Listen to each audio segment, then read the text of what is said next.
What's my favourite city I've ever played at? I've always said it, and I'll probably say it for the rest of my life, but my favourite city in the world is Buenos Aires, Argentina. It's the passion, it's the energy, it's the fans, it's the feeling that they give me on stage when I'm playing. They reciprocate the energy that I give to them, so it would definitely be Buenos Aires.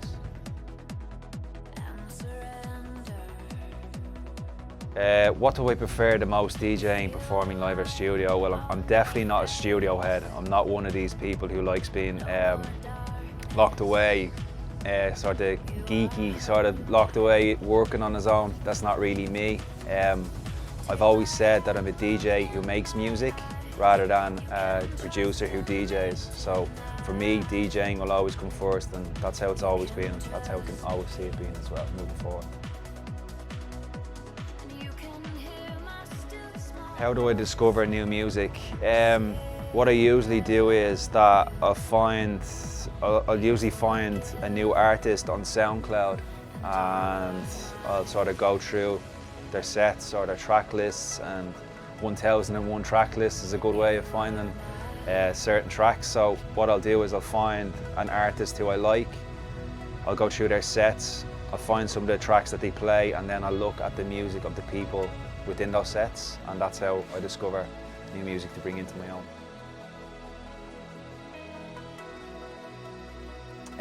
To be honest, I don't really listen to a massive amount of electronic music. It's a little bit like a gynecologist won't go home and look at pictures of vaginas when they go home from work, you know? You need to separate work from normality. So to be honest, I'm more of a podcast person when I'm not working. So I prefer to listen to spoken word rather than music in my off time. There's the podcast that I'm listening to at the moment is one called The Rewatchables. They speak about movies from throughout the years, and they talk about, a lot of them would be movies that I'd really like. Ones like Goodfellas and all the usuals that everyone else likes. So The Rewatchables is one that I'm listening to at the moment.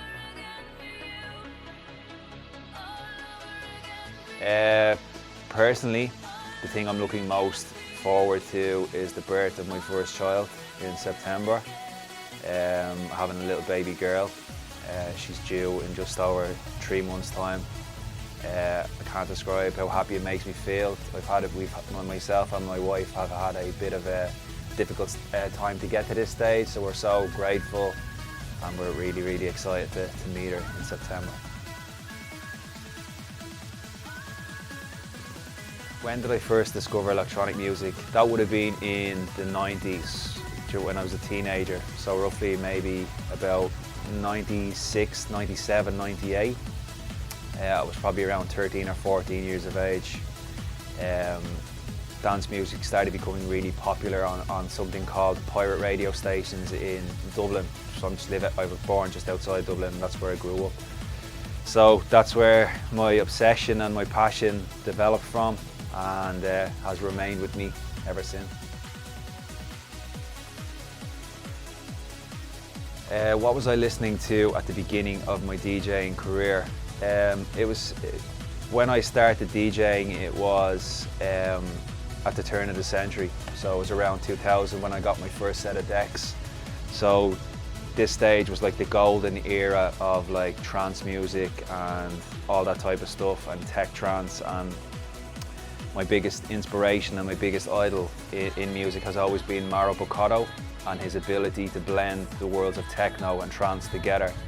So he's the person who has inspired me most in my own career, and still remains to do so today.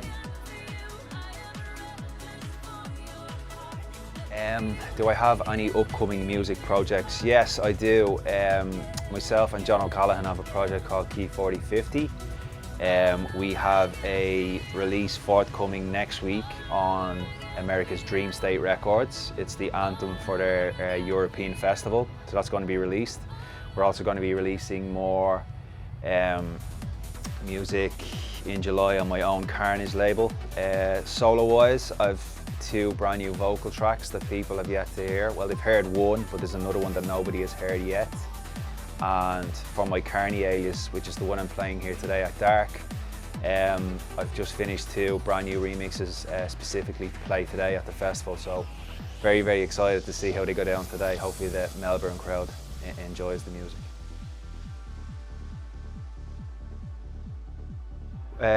Tell me a little bit about my label. My label is called Karney.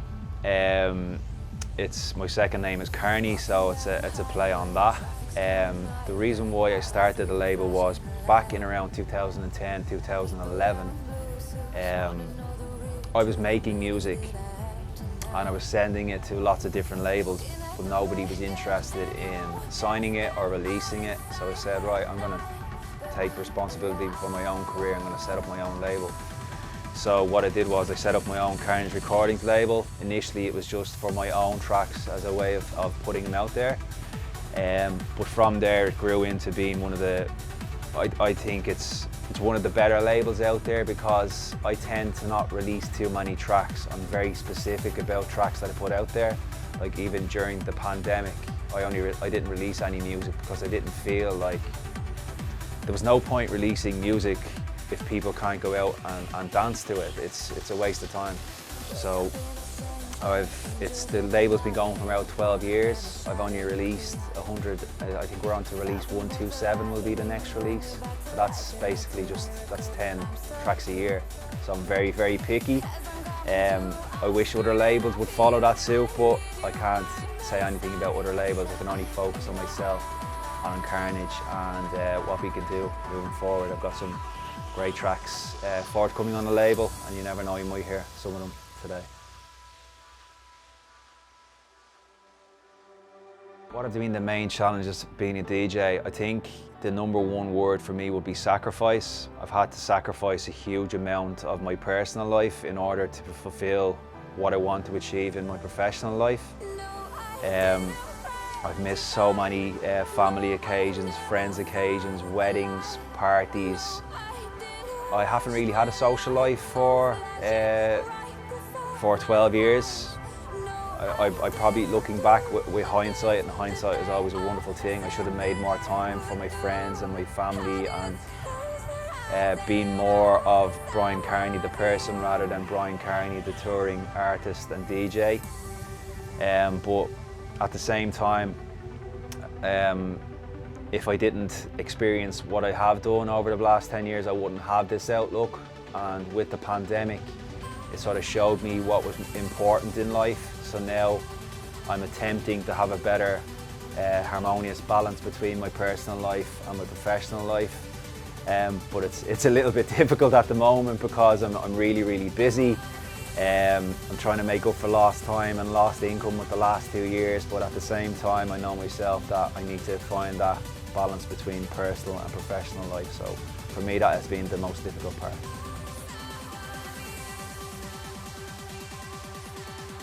That's always the very difficult thing between what I want to play and what the crowd wants to hear. I think I have been a little bit guilty at times of sort of taking the easy option and playing what I think the crowd wants to hear. But for me, this is the strange thing. I could be playing in, say, at an arena today, and I'll look out and I'll see a couple of people not dancing. But instead of focusing on everyone else that's having a good time, I'll focus on the 2 people who aren't dancing and wonder why they're not.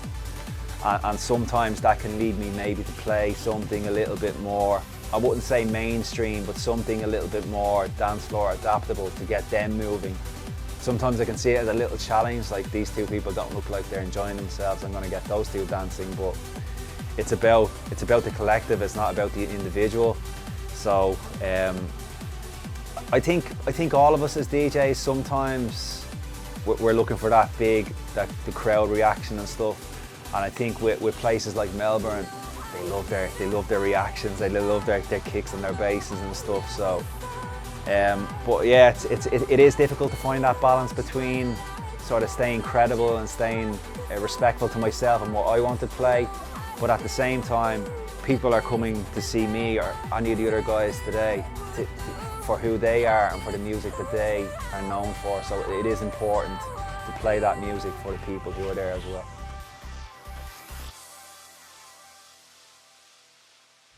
2 DJs who I think should have more attention. One guy would be a fella called Charles D.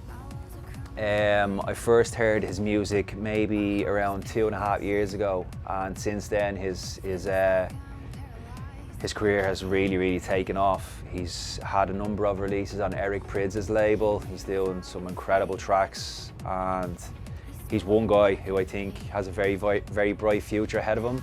Another couple of guys who I'm sort of surprised aren't bigger than they are will be a UK duo called Spectre. For me, it's the exact type of music that I like. They're techno, but they have elements of like old school trance and hard house, and all these different styles come together. And for me, I think they should be a lot bigger than they are. So for me, it will be Charles D from the US and Spectre from the UK.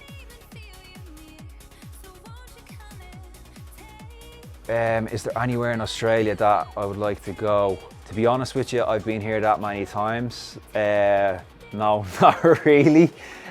When I come here now, as for an example, this weekend I only got into Australia this morning. So I will fly out to Los Angeles for another festival tomorrow evening. The first time I came here in 2008, it was Christmas 2008. I stayed in a hotel in St Kilda and spent a week there basically by myself. So I just wanted to go home, got homesick, and a few years after that I did a festival called Stereosonic and was here for 2 weekends. So I've spent plenty of time here. I've been to Perth, I've been to Byron Bay, I've been to Brisbane, I've been to Sydney, I've been to Melbourne, I've been to Adelaide. So I've seen pretty much all I can see of it. My main reason for coming here is to do the great shows that I always do here. It's one of my favourite places to come. It's one of my strongest areas in terms of interaction with fans and stuff. So, sorry, I hate using the word fans, but supporters and people who like my music. So it's a pleasure to come here. It's a pleasure to be here today, and I'm glad to be here.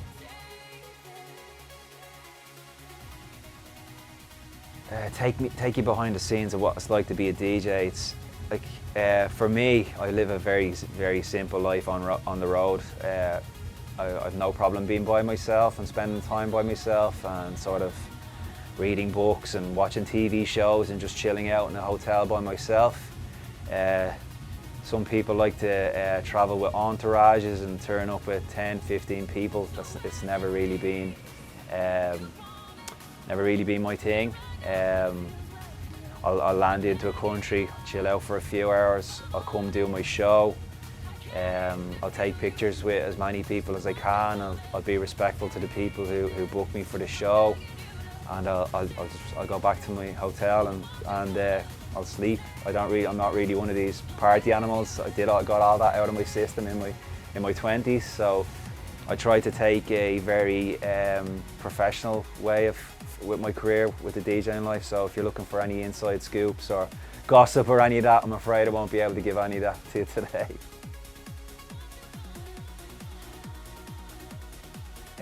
Very busy. My summer is looking very busy. As I said, I have to travel to Los Angeles for another big show tomorrow. Next week I'm back in the UK for another festival. The week after that I'm playing 2 shows at a festival called Luminosity in Holland, one of the biggest trance events in Europe. January I thankfully have a little bit of time off, but it still includes trips to Canada and Argentina. It's the first time I'll be going back there in a few years. And then in August I have some big festivals like Creamfield, and this other ones are Crullers Fest in Glasgow.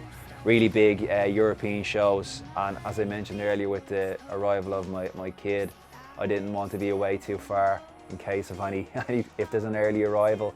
So I've kept it to just European shows, one in Ibiza as well, just for August. And then in September, I just have one show in Ireland because, as I said, the baby will be coming along, and that takes priority over everything in my professional career at this stage. Is there an accomplishment? Or not really. I don't tend to really look at things like that. I sort of just see this as something that I do. I think some people get caught up in the whole mystique of the music industry. At the end of the day, I'm just doing a job that is no different or no better than anyone else or any other job that anyone else does. I just try to do it to the very best of my ability. I don't see myself as being in competition with anyone else. I'm just in competition with myself to try and be as good as I can. Even today, I just want to come in, play a good show, and hopefully people can enjoy themselves. So with regards to a special accomplishment, not really, because I think it's a dangerous thing to set, because then you can get sort of complacent about where you are and how hard you want to work, and you'll start resting on your laurels, and that's something that I never want to do.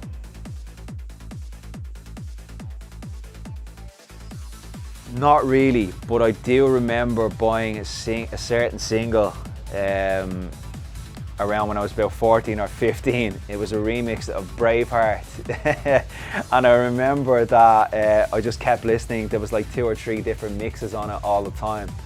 And I just kept listening to it and listening to it. So thinking back, that's the only one that really comes to mind. But to be honest, I've listened to so many tracks and bought so many CDs throughout the years that I can't really think of any one specifically, to be honest.